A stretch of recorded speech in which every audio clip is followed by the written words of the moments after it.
Değerli dostlar, sizin için bir iki video çekin. Gözəllikləri sizə göstərim.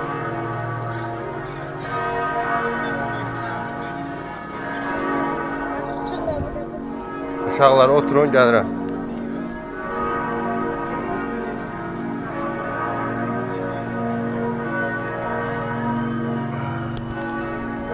Bura bizim evə çox yaxındır. Baget almaya gəlmişdik. Bizim yaşadığımız yerlər necə də gözəldir.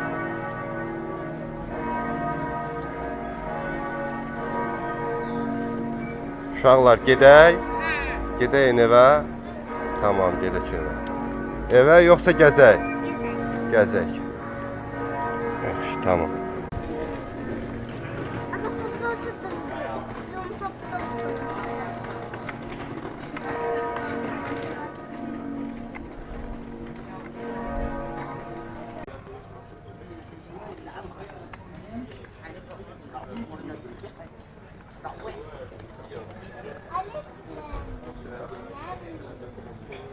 Dostlar, belə yerləri görəndə Bakıda dalanlar yadıma düşür. Deməli dostlar, qaldığımız yerdən davam edirik. Gördüyünüz kimi küçələr belə gözəl, təmiz, sakit. Və turistlərdir bunlar da. Deməli dostlar, Avropa gözəldir, yaşamaq üçün əladır. Burada bir məsələ var ki, Avropada yaşamaq asandır, amma Avropalılar kimi yaşamaq biraz çətindir və vaxt sərf edir. Mənim sözümə yəqin ki, düz analiz edib başa düşərsiniz. Və bu sözün üstündən də mən sizə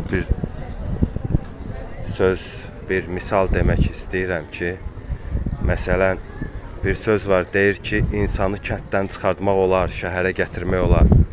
Amma insanın içindən kəndi asla, onu şəhərə də apar, New York'a da ən inkişaf eləmiş sivilizasiyanın içinə apar. Onun içində kənd varsa, o özünü orada bürüzə verəcək. Buna görə də deyirlər, insanı kənddən çıxartmaq olar. Amma kəndi insanın içindən asla. Bura Strasburgdur, əvvəl Alman şəhəri olub. Yəni Alzasdır, bura Alzas bölgəsi. Gördüyünüz kimi necə də gözəldir. Belə gözəlliklər. Avropaya gəlməyə dəyər, gəlin. Amma yumşaq ölkələrə gəlin ki, qala biləsiniz.